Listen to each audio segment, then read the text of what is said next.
though. Like, Gaming is for friends. I thought this music was so epic. We all like talking about gaming. The only thing that I disliked about the old game. There are so many different conversations started by gaming. Oh, I forgot. I have you.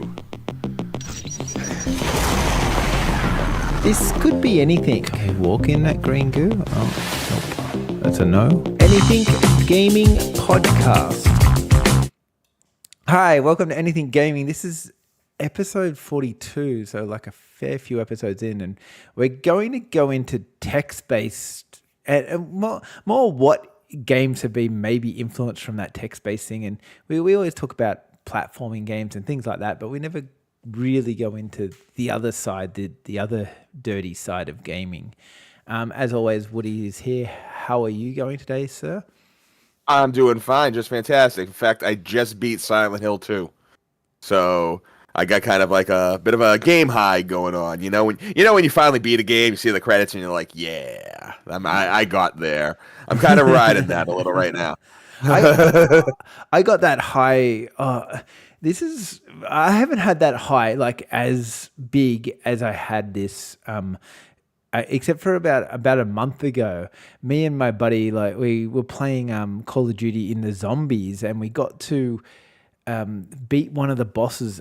And the reason that we got this high is because we tried it about 15, maybe 30 times, and then when you like do like a really hard, like challenging thing, and you actually do it, and you spent so many hours invested in trying to get there, and yeah. That, I like the ones where you make you stand up from the chair just so you can like get blood down after all that intense game. Yeah, and you can't quite sleep properly afterwards because you've just like, oh, I'm so excited, and you want to tell like everyone around you who has no cares about how you beat a boss in a video game, but you care, and so yeah. But no, I feel the passion from you today. It's good. Oh yes. Yeah.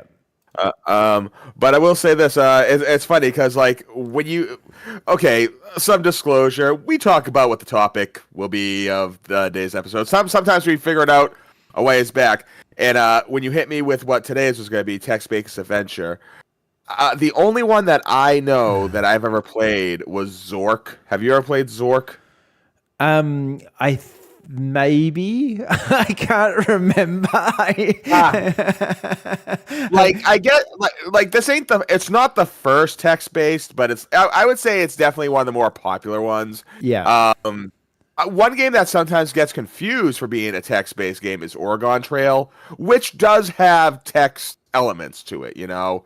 Yeah. But when we talk text based games, are we talking like strictly text, or is there some visual elements to there as well? Oh, it was more... Okay, so my way of thinking, just for everyone playing along at home, my way of thinking was we always talk about how Mario influenced so many games, and that started platformer games, which evolved into Metroidvanias, which evolved into like Wolfenstein, and which kind of... They all kind of came from that side of the gaming spectrums, if we would like to say it like that. But then there's text-based games that I think they kind of influence like your click and point adventures, and then they influence like things like Heavy Rain, which was like this game that you basically don't do all that much, but there's a lot of story and stuff like that. Like very heavy story orientated games they're almost like movies, but they're kind of come through that whole text-based side of the gaming world. I think there's kind of two sides to the gaming world, and that's the way I'm seeing it anyway. And I'm just like, we always talk about the other side. Let's go to the side that we're not as familiar with. A good place to actually start with like text-based adventure games isn't even on the electronic side. Really, you kind of have to start with Dungeons and Dragons. Not necessarily text-based, although, rules, handbooks, all that, you obviously read it. But I think that a lot of it, like, stems from that, because the story creation in text-based games feels a lot like if you got a decent dungeon master, like very similar to that, which way you have to go, what happens when you land on that. They decide, much like the text-based adventures type of game. Yeah, and a lot of these, especially early on text-based games, it required a lot of imagination from the player. It was Yeah, not just absolutely. there in front of you. It wasn't like, hey, we can show you what the bad guy looks like. You've got to. We'll give you some descript words, and you'll have to think about what you think it looks like. And Dungeons and Dragons is very true to that. I think text-based, that's interesting kind of concept. I also think choose your own adventure storybooks. I don't know if they were out at that time, but I feel like they're kind of another version of text-based like video games in like its earliest, purest form. I always loved the choose your own adventure books as a kid, and I especially like if I don't know if you ever read Goosebumps. It was a popular horror, young child horror novels that you would read. And they had Choose Your Adventure ones, and those were always my favorite. I picked all of them up. Yeah. And I just like the thought of being able to control what was going on. And you're right. The next step from that would be the text-based, game, where you have to... Except now it's not you read a page, and then, if you want to go left, go to page 5. If you want to go right, go to page 43. Now you choose, there's multiple directions and there's no turn the page. Once you make a decision, that's it. There's no going back. Yeah, that's right. That's what you're right. Choose your own adventure books. You would go back. I don't like where this story's going. I'll go back a page or two and then I'll take the other page. I hate it when you start to choose your own adventure book and you make a decision, and what you got to do is just got to go open the book just a little, and you got to make sure you don't see the end. I don't want to go that way. No, I want to go the other. I want to go the other way. But I think that's what these kind of things, and I think then obviously I think a lot of these. So we both never played a lot of the early text-based games, but. I think then you've got a lot of games that they'll have a kind of scene above you, and then they'll be choosing what you're going to do, and you'll have to read and choose your options. I mean, even if you go as far as Skyrim does that a lot in games, some of those type of more modern games have got this text-based element to it that have come from the text-based games.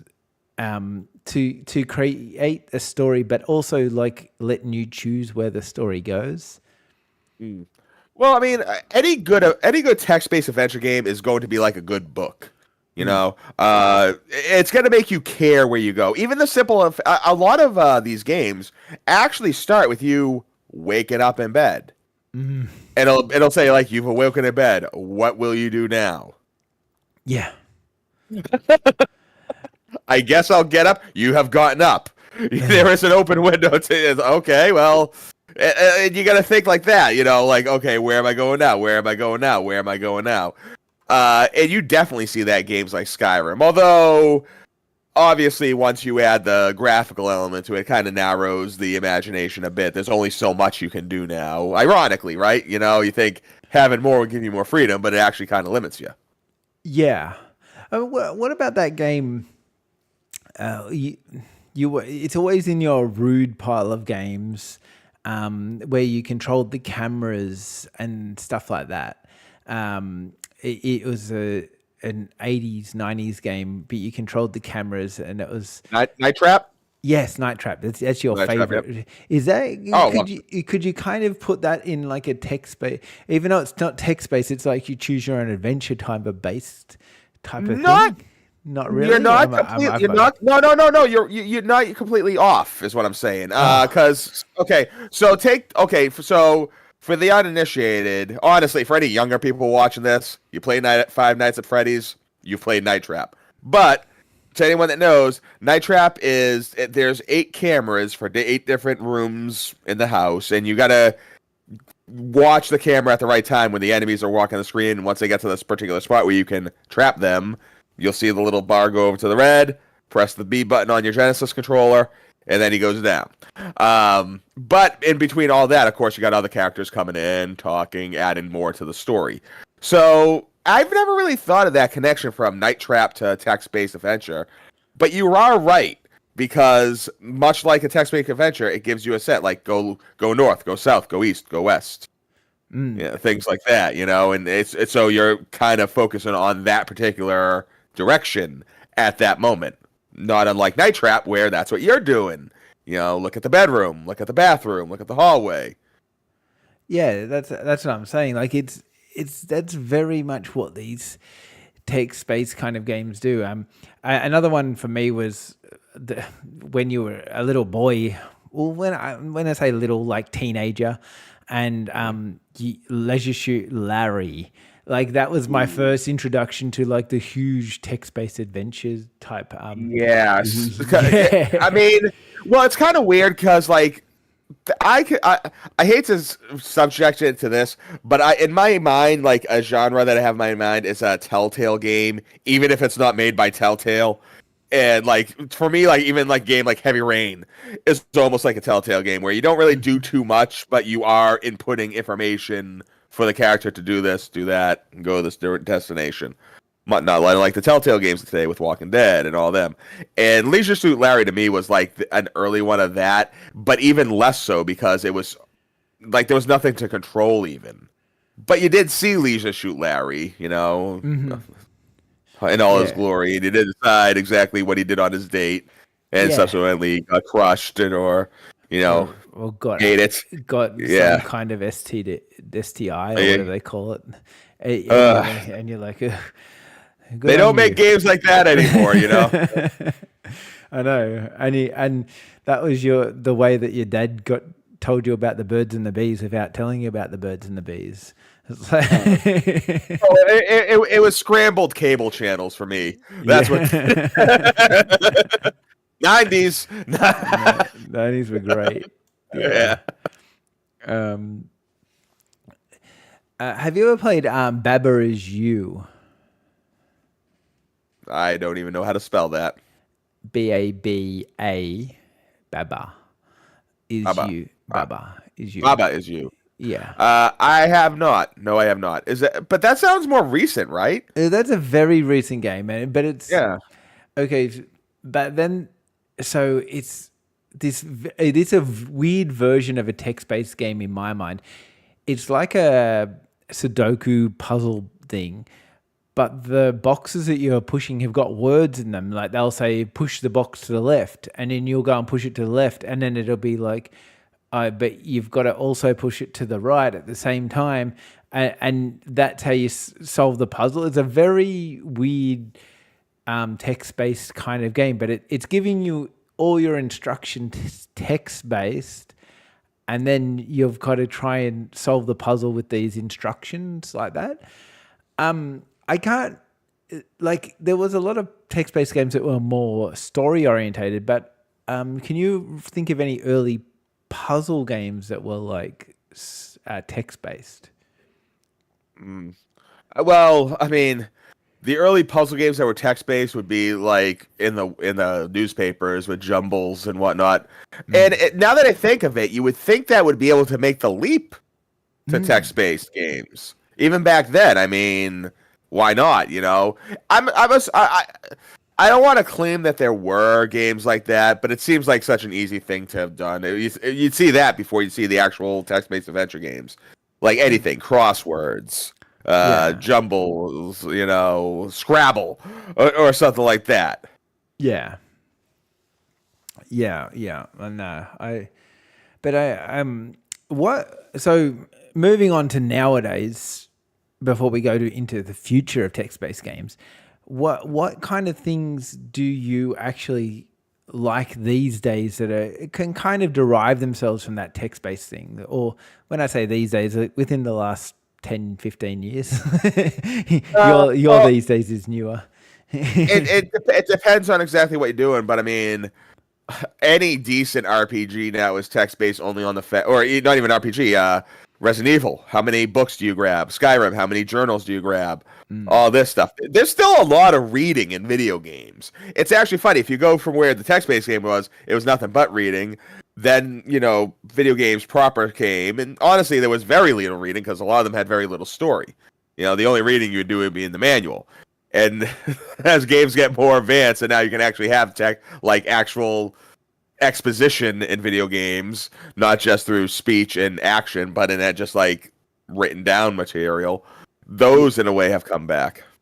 Yeah, I think that's almost like a cheap way to finish off a game.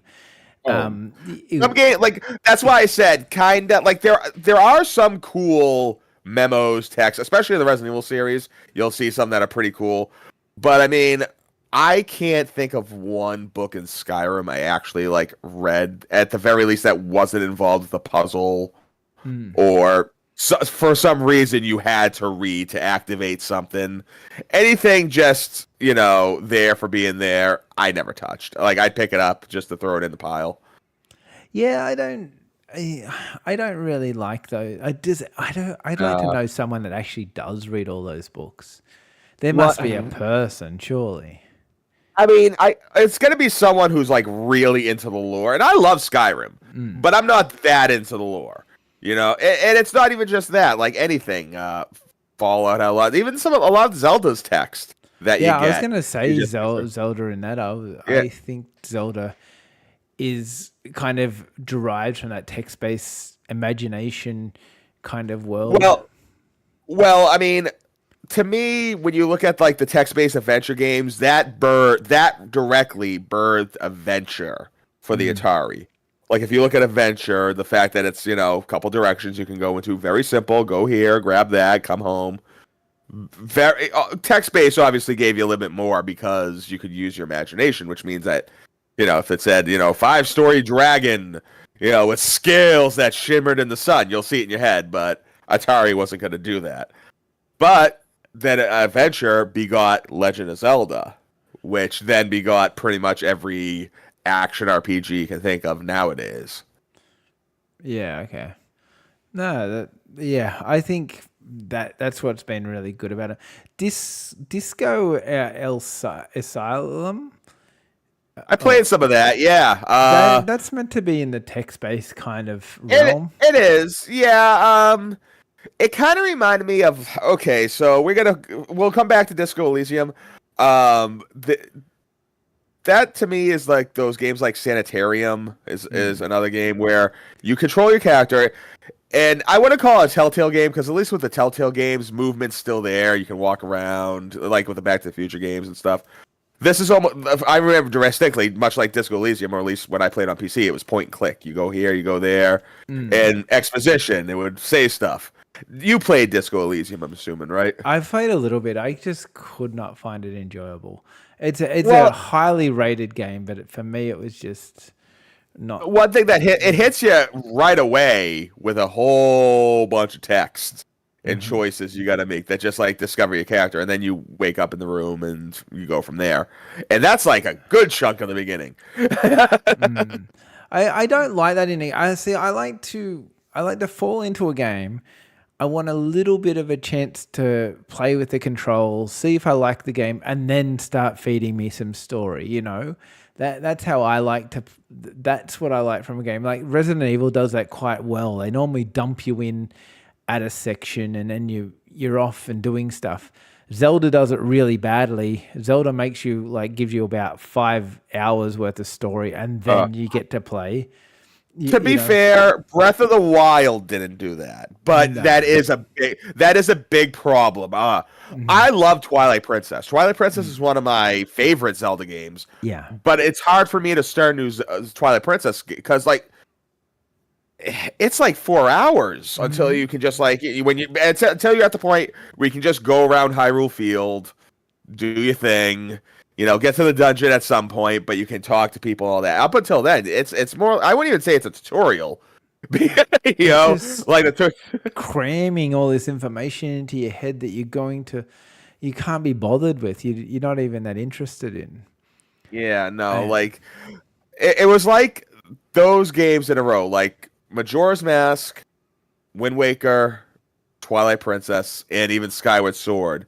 Though, because Ocarina of Time kind of does that a little with the text, but you start the first dungeon pretty quickly in Ocarina of Time.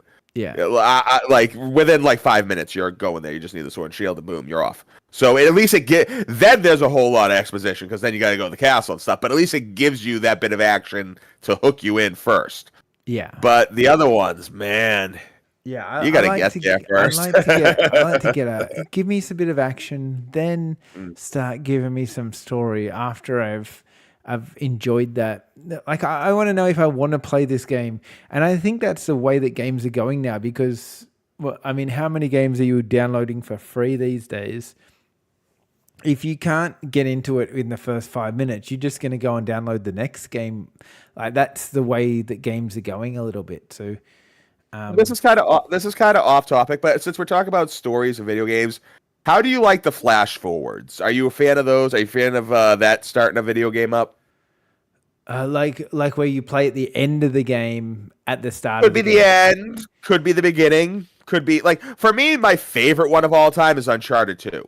Yeah, like that starts beautifully when he's in the train. And you don't know how he got there, you don't know, but there's action. You're climbing the train, which is awesome. And then when you're getting towards the end of the game, you're like, oh, I know where this is going to end up. I know. Yeah, you're like, oh, we were here. yeah, and you're like, oh, when's the train going to crash so we can all go up and climb up the train again? And then they make you do it again just so you can, just to keep you. I remember that Uncharted when you're at the train depot and you have to escape, and you're like, "Oh, that's the train." Yeah, and you're like, "Oh no, I'm gonna have to climb up that train again, aren't I?" Yeah. Take a good look at it now. Yeah. And I don't hate that in a game because it's kind of given me like a feeling of what the game's gonna be like. It's probably giving you the best version of the game, so you know you're gonna get to that at some point. So I don't hate that. So yeah, I just don't want to. I think when you're telling a story, you got to give people a chance to play the game a little bit first. One quickly click and point kind of text based. I think it was one of the first games to evolve from the pure text based. Was Myst for me that I played. I remember playing that as a kid, and that game. I played it on my parents' computer, and it came with 5 floppy disks. That's how large the game was at the time, which would, for kids these days, that would take up about, I don't know, maybe, I don't know, what is 5 floppy disks worth? I'm going to have to Google that stuff. Well, I know that it's at least 2 discs on PlayStation 1. It did come to PlayStation 1, but I think it actually might be more discs. It might be 4 discs, only because they had to compress a lot of it because the computer wasn't going to be able to process as much as PlayStation. I mean, other way, PS1 won't be able to process as much for the time. But Myst scares me to this day. Yeah. It's actually funny you mentioned it. I just saw it was the 3DS or the DS version of Myst. Oh, it's 1 megabyte per floppy disk, 1.2 megabytes per floppy disk. So we're talking. I think there was an 8 megabyte PlayStation memory card. Oh my gosh! Yeah. Oh my god! So that was what a memory card had on the PlayStation. So 5 floppy disks was. You could fit the game onto a PlayStation memory card. It's just... Yeah, crazy. I will always love just like these huge games that were huge. I remember when Ocarina of Time came out, they were talking big about it because the cartridge, it was the first 256 megabyte cartridge, which for the Nintendo 64, admittedly, was pretty good. Pretty sure a CD can hold 650, but still, for a cartridge, I was like, wow. But there are no limits anymore. That cartridge actually had a battery in it, didn't it? So it could actually save save your gameplay because the gameplay was too big. Up until then, people would play games like Mario and stuff, and they would just play till they turned it off, and then they'd start again and play till they turned it off, basically. And it's thanks too, because a lot of those games were games. They were long games. Like to sit down, like I would say to beat Blaster Master, front to back on NES, and assuming you don't die because it's friggin' difficult to sell, you're looking at a good 2.5, 3 hours. Yeah. So And that's good playing, no dying or anything like that. So the fact that there's not even password, actually going back to text-based, there's something that was a text-based adventure for a time. Does anybody here remember passwords and have to put in passwords to progress in your game? Some of them were easy, but some of them were, I don't want to go back. Oh, I do remember that now. So you'd have the Yeah. you'd get to the start of the game because it got around the whole save issue. So you got to level 5, for example, in the game, and they go, okay, so the password is level 5, and you'd type that in at the start of the game so you could just progress from there. So they'd give you the password. I think Tomb Raider did it on the first one, if I remember correctly. Really? I think so. Wow. Well, like sometimes, like you had ones like I don't know if you ever played Bugs Bunny's Crazy Castle, but Yeah. the password system was only 4 letters, and that was it, just 4 letters. I remember, was it Mickey Mouse and the Castle of Illusion? That did passwords too, I think. Yeah, and I don't think those passwords are crazy on there. But then you get games like Metroid, which would just give you these insane, like it was like upper lowercase letters. I think 2 lines, two words for each line. Each line was like 7 letters. You know, it counted uppercase, lowercase, spaces, symbols, numbers. Okay. Oh, so I've got a Reddit post here that has a few RoboCop 3 apparently had passwords. Ugh. Leisure Suit That makes Larry was one. Leisure Suit that had passwords? Apparently, wow. number one of them. A Monkey Island that would probably definitely have something like that. Yeah. Yeah, I do remember that. Just that was a kind of cool idea. It was a cool idea, but I hated when the people would get cute with it. Like one game series that always got cute with that was Castlevania. So Castlevania's password system was this. It was actually not unlike Mega Man. So Castlevania was you had a 4x4 grid, and there was a box in each of those, like 16 boxes, and there were 4 different type of symbols: cross, a book, a holy water, and nothing. And using those combinations, then that's how you would go to the level that you were at. Yeah, so you could just easily guess that. Well, I mean, I guess, but there's no telling what you would get. Some games actually did keep it a little tighter, like Mega Man, same thing, except that was like a 7x7 grid, and there were red dots and blue dots, and you would have to decide what had red dots and what had blue dots. Most of them were nothing. So, like, it was tough. You had to write it down correctly, and you couldn't just like put a line on it. You had to make the picture as a kid. I wish I saved those notepads. Man, you would have had heaps of notepads. How many books full did you have? A lot. Like, well, I was a slob, so the pages would get lost, and you have to play Mega Man again. Anyway, that's. I think we covered enough about the whole. There's one thing I do want to give one shout out, because I saw this and you'd be interested in this. Yeah. There are some visuals, but an early text-based game, Rogue. And this is where the term roguelike comes from. Oh, okay. Was this game. Like it was a dungeon crawler, procedurally generated, permit death thing. Like very simple compared to today's roguelike, but this was the starting point of the roguelike. Yeah. Yep. And it's a good text-based adventure game. Did you play this game? Oh, it came out in 80. I wasn't even hatched yet. Like, honestly, like that's the thing. My game career started 1988. So that's when I started being like, all right, I'm doing this. I was 4, going on 5, and be like kids today. You don't look in the rearview mirror. You know, you're just going forward. So Atari, and Atari alone, I wasn't going to touch, much less any text-based adventure, because you're young and you're stupid and you don't appreciate where games came from. So that's just the way I thought. Well, I think that like I said at the start, I think there was always two types of games. There was the text-based ones, and there was the jumping on platforms kind of action games. Those games are very skill-based. The text-based games provoked a lot of imagination, but they're also probably really good for people that were not good at skill-based video games. They were always that kind of thing. They were more for people to go. And being a text-based thing, I think that would like make it easier entry point for some people as well, because they would have been like, you know what, I've been using Word or the latest Excel or whatever. I know how to input numbers and letters.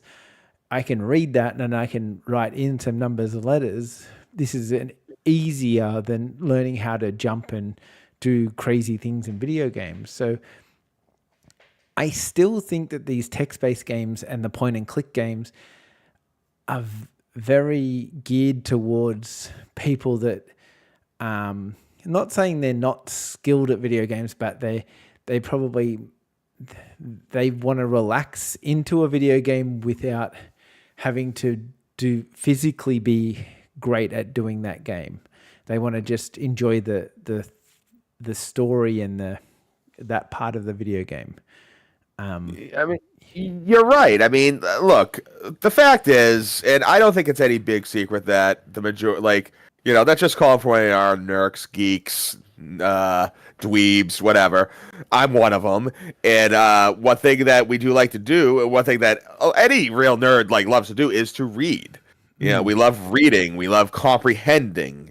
And even though a lot of us like comprehending exactly how to jump this Italian plumber over there, which, does require comprehension, just be able to read a story and put that picture of that dragon guarding that gold in your head, it's a wonderful feeling. So, and as you touched on, not everyone's going to be skilled enough to play through, Ghosts and Goblins and come out unscathed.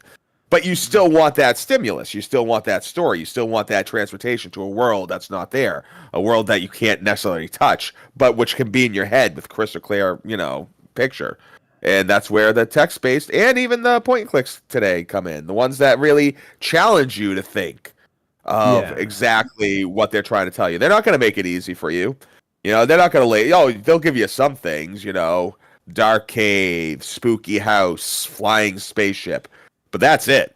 Like all those things I just said to you, different images just popped into your head, and there were different images that were in my head. Maybe my dark house is on a hill. Maybe your dark house is in the middle of nowhere. Who knows? Yeah. Before we move on, actually, I just wanted to say, I think that text-based games might make a bit of a comeback now that AI has become so popular, because it's almost unlimitless how these games could evolve. Like, you could just type into ChatGPT, hey, make a text-based game about a city in here I want to play. And you could basically play against AI. And I mean, you know what I mean? You touched on it. I mean, hell, talk to ChatGPT or Copilot now. It feels like an adventure game. Yeah, almost. Yeah. Because it's gonna hit you with stuff. It's like, all right, so like that's a great. I haven't even thought of that. I don't know why that hasn't happened yet. Just have an AI program just create an adventure right then and there, and be like, you can give it the parameters. I'm sure there is. Like, there's probably a built-in. Like Cyberpunk City, I'm a detective. Give me something, and then it could just pop. There we go. All right, here it is. And of course, there'll be some, because it's AI, so there'll be some problems here and there. Yeah, but I think it's a real possibility of going to be. We're trying gonna get have a to comeback. talk about that. We're gonna have to talk about like AI in video games because it's coming. If it's not already here, Yeah. So but that's gonna need its own episode sometime. That's gonna be a big one. Okay, we'll do that. We'll do the AI. Yeah. That can be next week or the week after. Yeah. So I wanted to move on to a few things I've seen in the news, which I think this one here will touch your heart. Like, well, you'll have a very strong opinion on. Sony has said that they're bringing out the game that Sony hates, but everyone loves. The not The Last of Us, Days Gone. Did you ever play Days Gone? I did. I bought it. I tried it. You know, it didn't offend me. There was nothing wrong with the game, and maybe if I got more into it, I would have gone to it. But did you play through it? I played through the whole game. I literally loved the crap out of it. All right. So I would say though, it's a very difficult game to get into. I don't know why, but it's so slow moving at the start. It takes quite a while for you to get into the action side of it. There's a lot of little small mundane kind of tasks to do at the start, and you after a while you kind of get into some more hefty things, and it gets better and better. It's like I heard the reason I played through it was I didn't have any other games at the time. I started playing it and I'm like, oh, it's okay, but everyone talks about it being so good. I'll play it a bit longer. Oh, it's okay. And after about 5 times of playing, like a couple of hours each time, so probably 10 hours into the game, I'm like, oh, actually, this is really good. I can't wait to finish it now. And it was, but it took 10 hours or more to kind of get right into it. Okay, so this is where the argument part of this comes in. Sony gave everyone a copy of that game. If you remember PlayStation 5, you could go on. They had all that problem giving out the PlayStation or selling PlayStation 5s because they didn't get parts. So they gave out a whole heap of games to kind of let people play PlayStation 5, and they called it like the PlayStation back catalog or something like that. And Days Gone was on that list, and Sony gave us a copy of that game, right? Now, Sony has gone and they're going to release the better version. So it's like the HD version or the remastered version. And you can buy that if you have a copy of the game for an extra $10, you get the HD version. However, if you got the free version from Sony, you have to now go and buy the whole game to get the remastered version. How do you feel about this? I told you to buy hard copies of games, kids. This is why. Yeah, I mean, no, it does suck. Like, if that happened to me, I'd bitch, probably. I wouldn't bitch, but I'd be like, well, that sucks. But I would move on. Again, I'm thinking of Days Gone, which wasn't a game that, like, hit me hard. But, hey. Yeah. Like nothing's free. I mean, you get... At the very... Well, you got a free game. You dropped out for a sec there. Sorry. Start again. I'm sorry. It was nothing of importance, but I just think that that does suck, and I don't have a strong opinion on that. I'm just saying if you get a free anything, especially digitally, keep an open mind. Things could change. Actually, on that regard, I have a news story. Oh. I have half a news story because I forget the actual name of the game. It's not an important game anyway. It's only Power. So on the Switch they're doing the Nintendo. It's Power It's Power World. That's all it was. Say it. Actually, before I get into this, do you think they'll ever create a physical copy of Power World? Are they actually going to create a physical copy of Power World at any time? I don't think so. No, probably not. Right? Yeah, well. Yeah, but touching back to Oh my what I god. was really saying. So Yeah, the go. Nintendo Switch has this online service. Yeah. You okay? Yeah. Oh no, you're just dropping in and out a bit bad at the minute. Okay, catch up. Go. Oh, I'm sorry. Yeah. Well, so on the Nintendo service, you know how like you pay for the service and you get all the NES games, the SNES games, Nintendo 64 games? Yes. I guess this is the first time that they're actually removing a game from the service. Oh, It's one of the removing it. Japanese games, and it's only in Japan, but they're removing it. It's the first time a game's actually being removed from the service. Which shows you, I mean, it doesn't mean that they're going to be pulling all the Zelda and Mario games, but it does show you that, yes, they can remove games. Nothing's stopping them. Because I just cancelled my service to that because I just don't see any value in it. There is some old... I originally got it because my kids loved playing Mario Kart at the time, and part of that service was you got all the DLC for the Mario part. The DLC dollars. Yeah, and I was like, well, it's going to cost me... If I buy the Mario pack or DLC, it's going to cost me like $60. I'll just get that, and then I can play some old Zeldas. And we did all that, and then I'm like, I'm not going to renew it because it's $160 here, and my kids aren't playing that much of it nowadays, and I'm just like, I don't care. I'm not paying. Well, just goes to show you that, it is nice to have the physicals. No one's taking them from my house. Well, did you see? But it's not a... Did you see Oh. that Nintendo 64 is coming out later this year with a full HD version? Now, I've heard of the analog 64. Is that what this is? Because I saw it again, and I thought maybe there was just... Like, I don't think it's not Nintendo making it. It's just a third-party company making this. The Analog 64, I believe that's what it's called.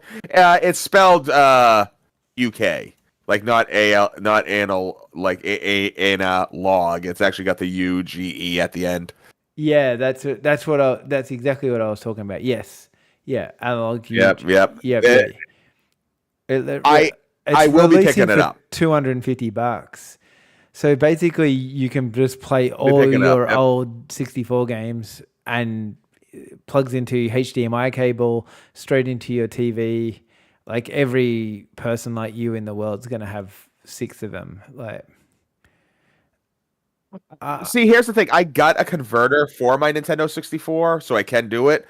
But for some reason, the games are very dark. But I'm you surprised can't see it. So Nintendo has allowed this. Do you think, like, that's where I'm surprised about? Like, I don't think there's anything to say they can't do this.